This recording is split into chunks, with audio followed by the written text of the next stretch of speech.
और चलिए बड़ी खबर आपको बता दें, जहां यूपी में स्वगन्ना प्रक्रिया शुरू हो चुकी है और पहले दिन ही करीब 98,000 लोगों ने फॉर्म भरा है।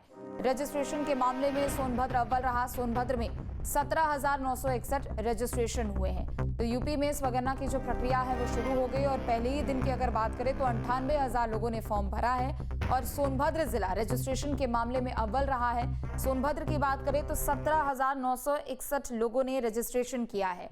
तो बड़ी खबर आपको बता दें, स्वगन्ना की जो प्रक्रिया है वो शुरू हो चुकी है और ऐसे में अब तक यानी महज सिर्फ एक दिन की बात करें तो 98,000 से ज्यादा लोगों ने रजिस्ट्रेशन किया है और जिलेवार तरीके से यहां पर अगर बात की जाए तो सोनभद्र उन सभी जिलों में अव्वल रहा है।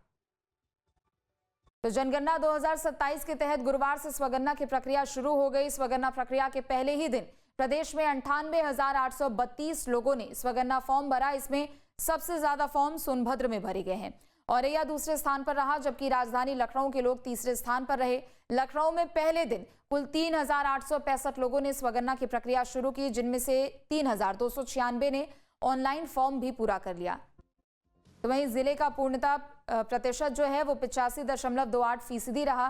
प्रदेश में सबसे आगे रहे सोनभद्र में 17,961 लोगों ने स्वगन्ना की प्रक्रिया शुरू की है। और देखिए, स्वगन्ना की शुरुआत कल से हुई है, यानी गुरुवार से स्वगन्ना की शुरुआत हुई है। बहुत सिंपल स्टेप्स है जिसके जरिए आप स्वगन्ना की जो पूरी प्रक्रिया है उसको पूरा कर सकते हैं। पहले दिन 98,000 से ज्यादा लोगों ने स्वगन्ना की प्रक्रिया में भाग लिया और 98,000 से ज्यादा फॉर्म्स भरे गए हैं। सोनभद्र जिला जो कि सभी जिलों में अव्वल रहा, यानी पहले स्थान पर रहा। उसके बाद अगर बात करें तो औरैया दूसरे स्थान पर रहा, जबकि राजधानी लखनऊ की बात करें तो राजधानी लखनऊ तीसरे स्थान पर रहा।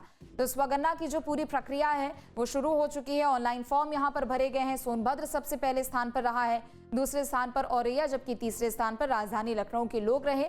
लखनऊ की खास तौर पर अगर बात की जाए तो 3,865 लोगों ने फॉर्म भरा है।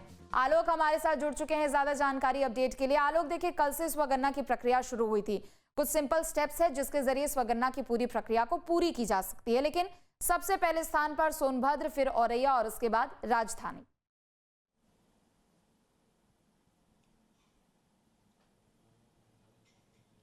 बिल्कुल, देखिए ये तो शुरुआत है स्व जनगणना की और सबसे महत्वपूर्ण बात यह है कि ये जनगणना पहली बार ऐसा होगा जो कि डिजिटली कहा जा सकता है। इसमें बहुत ज़्यादा लेबर वर्क नहीं है। एक ऐप है, नेटवर्क है, उसके तहत आप अपने फॉर्म को भर सकते हैं।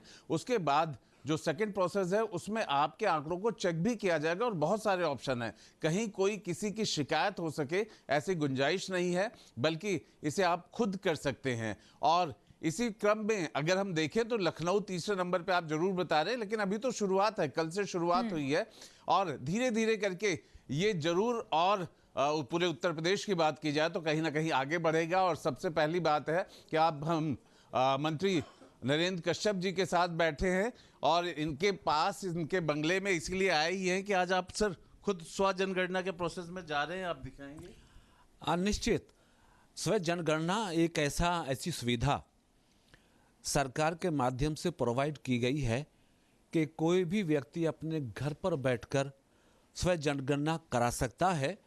मैं भी आज उत्तर प्रदेश में की राजधानी लखनऊ में स्व जनगणना के लिए अपनी तैयारियां कर रहा हूं और देश के लिए और भी बड़ी खुशी की बात यह है कि देश के प्रधानमंत्री नरेंद्र मोदी जी ने साहस दिखाते हुए सामान्य जनगणना के साथ साथ जातीय जनगणना कराने का फैसला लेकर एक बड़े समूह की बड़ी इच्छाओं को पूरा करने का काम किया। आपकी जानकारी में होगा कि पहली बार भारतवर्ष के अंदर जातीय जनगणना 1931 में हुई थी, जब हमारा देश गुलामी के दौर से गुजर रहा था।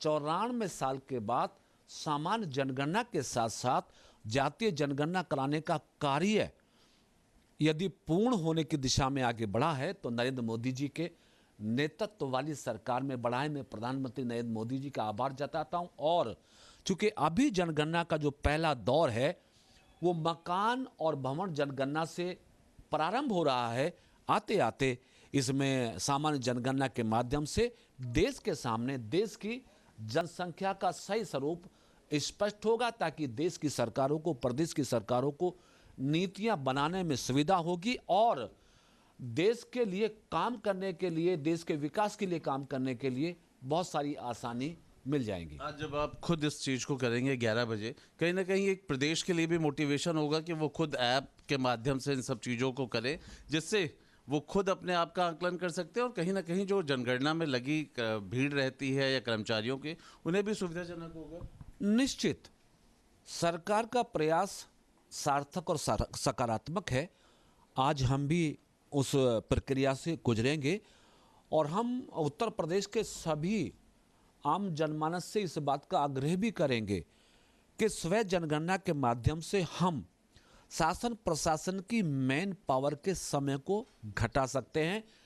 जो अधिकारी कर्मचारी प्रदेश के विकास में अपना अधिक से अधिक समय देकर जनता के लिए बेहतर काम कर सकता है, तो जो नई प्रक्रिया है, इस प्रक्रिया से एक तो एक्यूरेसी भी होगी, टाइमिंग की सेविंग भी होगी, प्रदेश और केंद्र सरकार के अधिकारी कर्मचारियों का समय बचेगा जो विकास में काम आ सकता है। अच्छा, इस डेमो से पहले आपने उसे देख लिया होगा, एप्लीकेशन को देख लिया होगा, किस तरह के सवाल हैं, किस तरह के कितने सवाल हैं? नहीं, मैं अभी डेमो के लिए, चूंकि अभी मेरे सारी प्रक्रिया तैयार हो रही है, सभी सवालों को देखेंगे, समझेंगे, उसका उत्तर देंगे और अपने उत्तर प्रदेश की महान जनता से निवेदन भी करेंगे कि वो भी इस प्रारंभिक गणना के क्रम में अपने भवनों की गणना कराने के लिए स्वयं आगे आएं, ताकि न्यूनतम समय में अधिकतम लोग स्वयं जनगणना के माध्यम से अपनी गणना करा के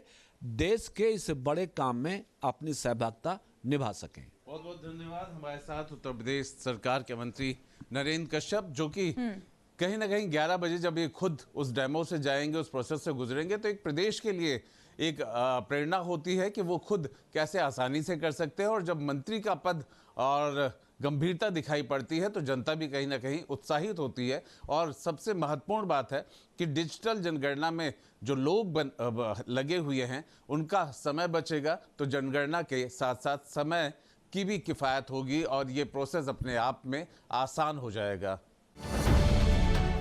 अब से डीडी फ्री डिश की चैनल नंबर 57 पर देखिए न्यूज नेशन। अब से डीडी फ्री डिश की चैनल नंबर 57 पर देखिए न्यूज नेशन।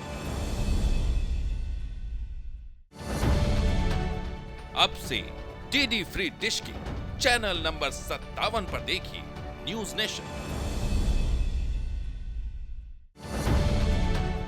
अब से डीडी फ्री डिश की चैनल नंबर 57 पर देखिए न्यूज नेशन।